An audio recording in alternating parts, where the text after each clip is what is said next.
6. Di pinggir desa Kaliwates, Banyuwangi, Jawa Timur, di bawah langit musim kemarau yang kering pada Juli 2023, sebuah warung soto kecil menjadi pusat perhatian. Warung itu milik Ibu Siti, seorang janda berusia lebih dari 70 tahun. Dengan rambut putih, terikat rapi dan senyum yang seolah menjanjikan kehangatan. Warungnya sederhana, hanya sebuah gubuk kayu dengan meja-meja tua dan tungku yang selalu menyala, mengeluarkan aroma soto ayam yang menggoda siapa saja yang lewat. Penduduk desa sering mampir, dari anak-anak hingga orang tua, untuk menikmati semangkuk soto hangat sambil berbincang ringan dengan Ibu Siti. Tapi, di balik keramahan itu, ada sesuatu yang tak pernah mereka perhatikan. Tatapan Ibu Siti yang kadang-kadang melayang, seolah menyimpan rahasia yang tak pernah diucapkan. Semuanya berubah pada tanggal 1 Juli, ketika seorang pemuda bernama Budi berusia 23 tahun menghilang. Budi adalah pekerja serabutan yang tinggal bersama ayahnya, Pak Slamet, di sebuah rumah sederhana tak jauh dari warung Ibu Siti. Malam itu, Budi berkata pada ayahnya bahwa ia akan membeli soto untuk makan malam. Pak Slamet, yang sedang sibuk memperbaiki jaring ikan, hanya mengangguk dan menyuruh anaknya pulang cepat. Tapi Budi tak pernah kembali. Malam berlalu dan pagi harinya, Pak Slamet berlari keliling desa, mencari anaknya dari gang ke gang, dari warung kopi hingga pasar kecil di ujung desa. Tidak ada yang tahu kemana Budi pergi. Seorang tetangga ingat melihat Budi duduk di warung Ibu Siti malam sebelumnya, tertawa sambil menyantap soto.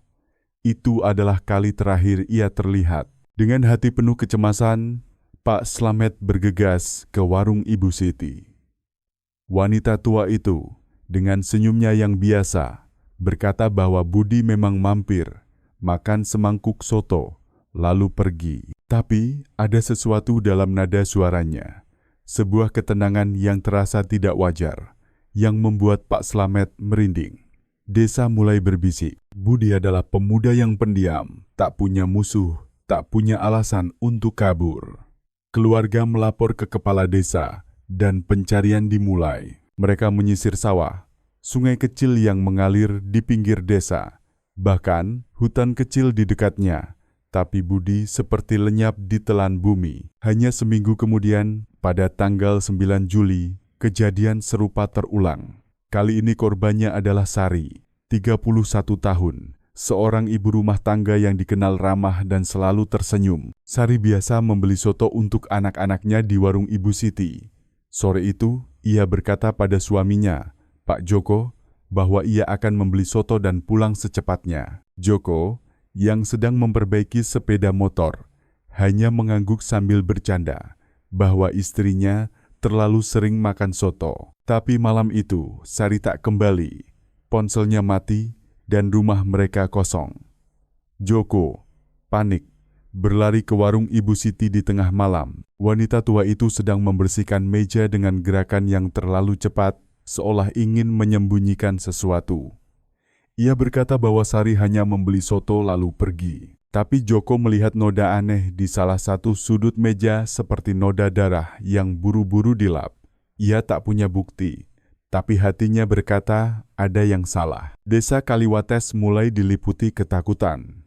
2 orang lenyap dalam waktu seminggu, dan keduanya terhubung dengan warung Ibu Siti. Beberapa warga mulai menghindari warung itu, tapi yang lain menganggap ini hanya kebetulan. Namun, suasana desa berubah.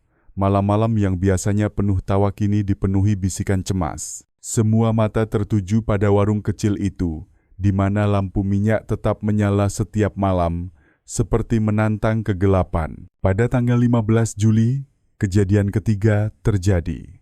Korbannya adalah Pak Hasan, 52 tahun, seorang tukang ojek yang dikenal ramah. Hasan sering mampir ke warung Ibu Siti setiap sore, memesan soto sambil mengobrol. Malam itu, seorang anak kecil bernama Dika melihat Hasan meninggalkan warung, tapi bukannya menuju rumah, ia berjalan ke arah sawah yang gelap. Dika mengira Hasan hanya ingin berjalan-jalan, tapi sejak itu tidak ada yang melihatnya lagi. 3 orang hilang dalam waktu 2 minggu membuat desa panik. Nama Ibu Siti kini diucapkan dengan nada curiga. Ada yang berbisik bahwa soto Ibu Siti mengandung sesuatu yang membuat orang hilang ingatan, atau bahwa warung itu adalah jebakan untuk mangsa yang tak curiga. Tapi Ibu Siti tetap tenang. Membuka warung setiap hari, mengaduk panci soto dengan senyum yang tak pernah pudar. Pada tanggal 18 Juli, kejadian keempat mengguncang desa. Kali ini korbannya adalah Lina. 26 tahun, seorang penjahit baru yang pindah ke Kaliwates beberapa bulan sebelumnya. Lina adalah gadis pendiam tapi ramah, bekerja di sebuah toko jahit kecil di pusat desa. Malam itu, ia berkata pada pemilik toko, Bu Wulan, bahwa ia ingin membeli soto sebelum pulang ke kontrakannya. Wulan bercanda bahwa Lina pasti kecanduan soto Ibu Siti. Lina hanya tersenyum lalu pergi. Itu adalah kali terakhir ia terlihat. Pagi harinya, Wulan panik ketika Lina tak muncul di toko. Kontrakan Lina rapi tapi kosong. Orang tua Lina, Pak Bima dan Bu Rina, datang dari desa tetangga dan langsung menuju warung Ibu Siti. Wanita tua itu, seperti biasa, berkata bahwa Lina hanya membeli soto lalu pergi. Tapi Pak Bima memperhatikan Ibu Siti menggosok-gosok sapu tangan tua dengan gerakan cemas, seolah menyembunyikan sesuatu. 4 orang hilang dalam waktu kurang dari 3 minggu. Desa tak lagi bisa diam. Rapat desa diadakan di balai desa, dipenuhi suara-suara marah dan cemas. Beberapa warga menuntut warung Ibu Siti diperiksa. Tapi Pak Wahyu, kepala desa yang bijaksana, meminta semua orang tenang. Ia berkata bahwa tuduhan tanpa bukti hanya akan memperburuk keadaan, tapi ia berjanji akan melapor ke pihak berwenang. Sementara itu, seorang pemuda bernama Arif, sahabat Budi, memutuskan untuk menyelidiki sendiri. Bersama 2 temannya, Rudi dan Eko, mereka mulai mengawasi warung Ibu Siti dari kejauhan. Malam itu, mereka bersembunyi di balik semak-semak, mengamati warung. Warung tampak sepi, hanya beberapa pelanggan yang datang dan pergi. Ibu Siti bekerja seperti biasa, tapi Arif memperhatikan sesuatu yang aneh. Setelah semua pelanggan pergi, Ibu Siti tak langsung menutup warung. Ia berjalan ke belakang rumah, menuju sebuah sumur tua yang tersembunyi di balik pohon-pohon. Ia berdiri di sana, menatap sumur, dan berbisik sendiri sebelum kembali ke rumah. Arif merasa bulu kuduknya berdiri. Ia tak tahu apa yang Ibu Siti lakukan, tapi sumur itu terasa seperti kunci dari misteri ini. Pada tanggal 22 Juli, korban kelima hilang. Kali ini adalah Adi, 15 tahun, seorang pelajar SMP yang membantu ibunya berjualan keliling. Malam itu Adi berkata pada ibunya, Bu Yuni, bahwa ia akan membeli soto untuk keluarga. Yuni, yang sibuk menutup dagangannya, hanya menyuruh Adi pulang cepat. Tapi Adi tak kembali. Pagi harinya, Yuni berlari ke warung Ibu Siti, menangis meminta kebenaran. Ibu Siti, dengan wajah tak berubah, berkata bahwa Adi membeli 2 mangkuk soto, lalu pergi. Yuni tak percaya. Ia merasa Ibu Siti menyembunyikan sesuatu, tapi tak ada bukti untuk menuduhnya. Kejadian ini membuat desa meledak. Sebagian warga mulai menyerang Ibu Siti secara terbuka. Bahkan ada yang mengusulkan untuk menggeledah rumahnya. Pak Wahyu berusaha menenangkan semua orang, tapi ketegangan tak terhindarkan. Arif dan teman-temannya memutuskan untuk kembali ke sumur tua malam itu. Mereka membawa senter dan skop kecil, berharap menemukan petunjuk. Tapi sumur itu hanya berisi air keruh dan lumut. Namun, suasana di sekitar sumur terasa berat, seperti ada sesuatu yang mengintai. 5 orang hilang, tanpa jejak, tanpa penjelasan. Warung soto Ibu Siti, yang dulu jadi tempat berkumpul, kini menjadi simbol ketakutan. Desa Kaliwates terperangkap dalam kabut kecemasan. Pada tanggal 25 Juli, korban ke-6 menghilang. Ia adalah Pak Tono, 38 tahun, seorang sopir truk yang baru pulang dari perjalanan panjang. Tono dikenal sebagai pria jujur dan selalu mampir ke warung Ibu Siti setiap kali kembali ke desa. Malam itu, ia berkata pada istrinya, Bu Rina, bahwa ia ingin makan soto sebelum istirahat. Rina, yang sibuk dengan anak-anaknya, hanya mengangguk. Tapi Tono tak pulang. Rina panik, berlari ke warung Ibu Siti, tapi warung sudah tutup. Pagi harinya, Ibu Siti berkata bahwa Tono hanya makan soto lalu pergi. Tapi Rina merasa ada kebohongan di balik kata-kata itu. 6 orang hilang, semua terhubung dengan warung soto. Warga tak lagi bisa menahan amarah. Sekelompok orang, dipimpin oleh Joko, suami Sari dan Arif, menuntut Ibu Siti memberikan penjelasan. Ibu Siti tetap tenang, mengatakan bahwa ia hanya penjual soto biasa. Tapi matanya, untuk pertama kalinya menunjukkan sedikit ketakutan. Pak Wahyu meminta semua orang bubar, tapi Arif dan teman-temannya tak menyerah. Mereka kembali ke sumur tua malam itu, kali ini dengan skop besar. Saat menggali di sekitar sumur, mereka menemukan sesuatu yang membuat darah mereka membeku, sebuah gelang perak kecil dengan nama Sari terukir di atasnya. Gelang itu milik Sari, hadiah dari Joko saat ulang tahun pernikahan mereka. Penemuan ini mengguncang desa. Joko menangis terseduh saat melihat gelang itu. Sementara Arif merasa mereka semakin dekat dengan kebenaran. Tapi pertanyaan besar tetap ada. Mengapa gelang itu ada di dekat sumur? Apakah Ibu Siti benar-benar terlibat atau ini hanya jebakan? Pada tanggal 28 Juli, korban ketujuh menghilang. Ia adalah Nia, 29 tahun, seorang guru TK yang dicintai anak-anak desa. Malam itu, Nia berkata pada ibunya, Bu Sumi, bahwa ia akan membeli soto untuk tetangga yang sedang sakit. Sumi, yang sudah mendengar desas-desus tentang warung Ibu Siti, meminta Nia berhati-hati. Nia hanya tertawa, mengatakan bahwa Ibu Siti tak mungkin berbahaya, tapi Nia tak pernah pulang. Pagi harinya, Bu Sumi berlutut di depan warung Ibu Siti, memohon kebenaran. Ibu Siti, seperti biasa, berkata bahwa Nia hanya membeli soto lalu pergi. Tapi air mata Bu Sumi dan kemarahan warga membuat suasana semakin panas. 7 orang hilang, 7 nyawa lenyap setelah mengunjungi warung soto. Arif, Joko, Rudi dan Eko tahu mereka harus bertindak. Mereka merencanakan untuk menyelinap ke rumah Ibu Siti malam itu, mencari petunjuk di dalam warung. Malam tanggal 29 Juli, di bawah cahaya bulan yang samar, mereka mendekati rumah Ibu Siti.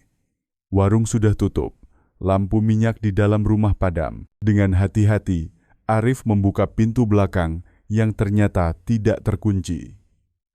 Di dalam, rumah itu sederhana, sebuah ranjang kayu, meja kecil dengan sesajen, dan bau soto yang masih tercium. Tapi Arif memperhatikan sesuatu yang aneh. Sebuah papan kayu di dekat dapur tampak tidak rata.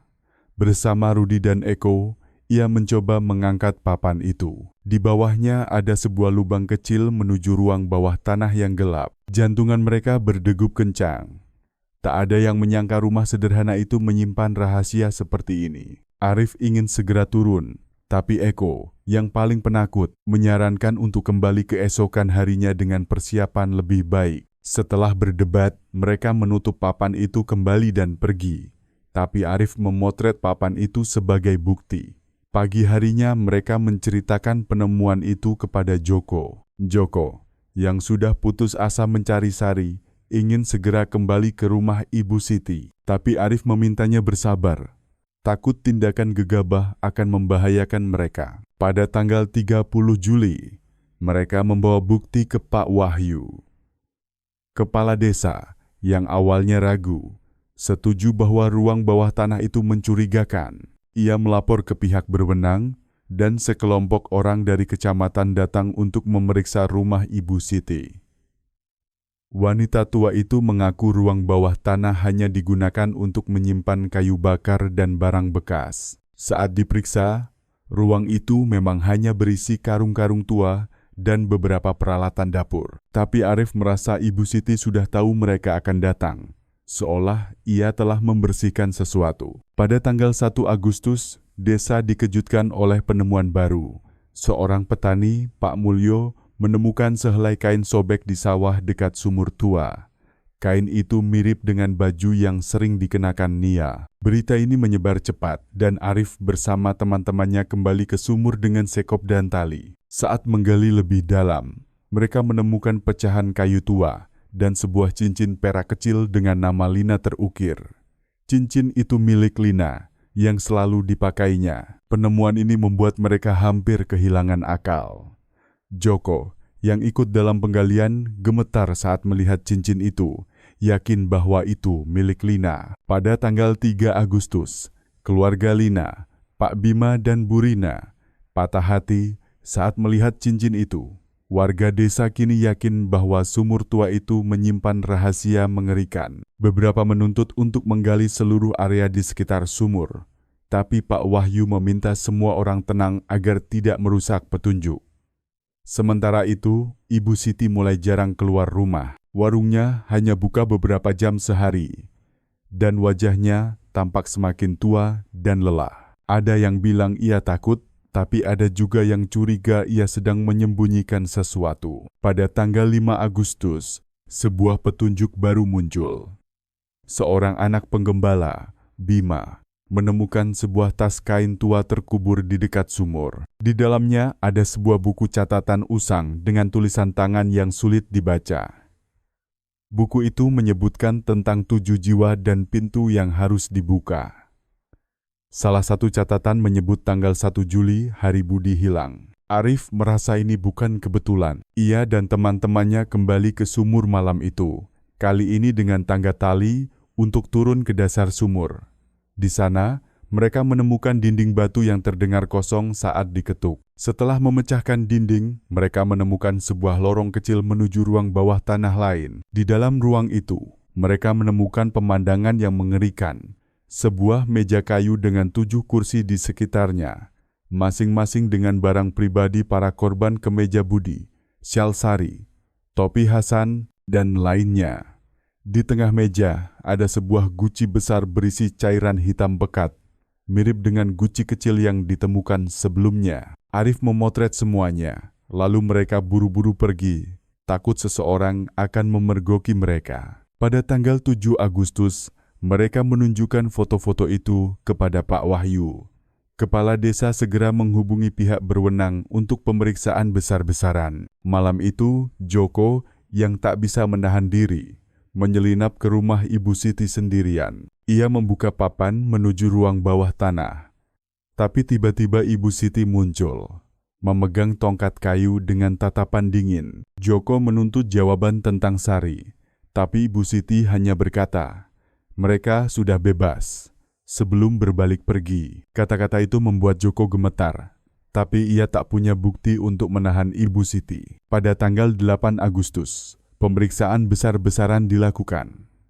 Saat memeriksa ruang bawah tanah, mereka menemukan sebuah kotak kayu terkunci. Di dalamnya ada 7 tali merah, masing-masing dengan simpul aneh dan sebuah kertas bertuliskan 7 jiwa, 7 pintu. Ibu Siti, ketika ditanya, hanya menggeleng, tapi matanya penuh kepanikan. Arif memperhatikan sapu tangan yang selalu dipegang Ibu Siti ternoda bercak merah mirip darah kering. Malam tanggal 9 Agustus, di bawah bulan purnama, Arif, Joko, dan pihak berwenang kembali ke sumur tua. Mereka menemukan lorong lain di dasar sumur menuju ruang bawah tanah yang lebih besar. Di sana, 7 kursi kayu disusun melingkar, masing-masing dengan barang pribadi para korban. Di tengah, sebuah guci besar berisi cairan hitam. Tak ada jejak korban, tapi pemandangan itu cukup untuk meyakinkan semua orang bahwa sebuah ritual mengerikan telah dilakukan. Ibu Siti, setelah diperiksa, hanya berkata, mereka sudah bebas sebelum jatuh pingsan. Ia dibawa ke rumah sakit dan ruang bawah tanah disegel. Desa Kaliwates perlahan kembali ke kehidupan normal, tapi cerita tentang warung soto Ibu Siti menjadi legenda kelam. Arif, Joko, dan yang lain tak pernah melupakan kehilangan mereka. Tapi mereka berharap suatu hari kebenaran akan terungkap. Pelajaran hidup, cerita ini mengingatkan kita bahwa di balik kedamaian, seringkali tersembunyi rahasia yang tak terduga. Keteguhan hati Arif dan Joko mengajarkan kita untuk tidak menyerah mencari kebenaran. Meski jalan penuh ketakutan, keluarga adalah harta yang tak ternilai. Pegang erat orang-orang yang kita cintai, karena kita tak pernah tahu kapan mereka akan pergi. Dan yang terpenting, keberanian untuk menghadapi ketidakpastian adalah kekuatan yang membuat kita tetap berdiri. Ayo berbagi. ***. Apa pendapat kalian tentang cerita ini? Apakah kalian percaya Ibu Siti benar-benar pelaku? Atau ada rahasia lain yang belum terungkap? Tulis pendapat kalian di kolom komentar. Dan jangan lupa like serta subscribe untuk cerita-cerita mendebarkan lainnya.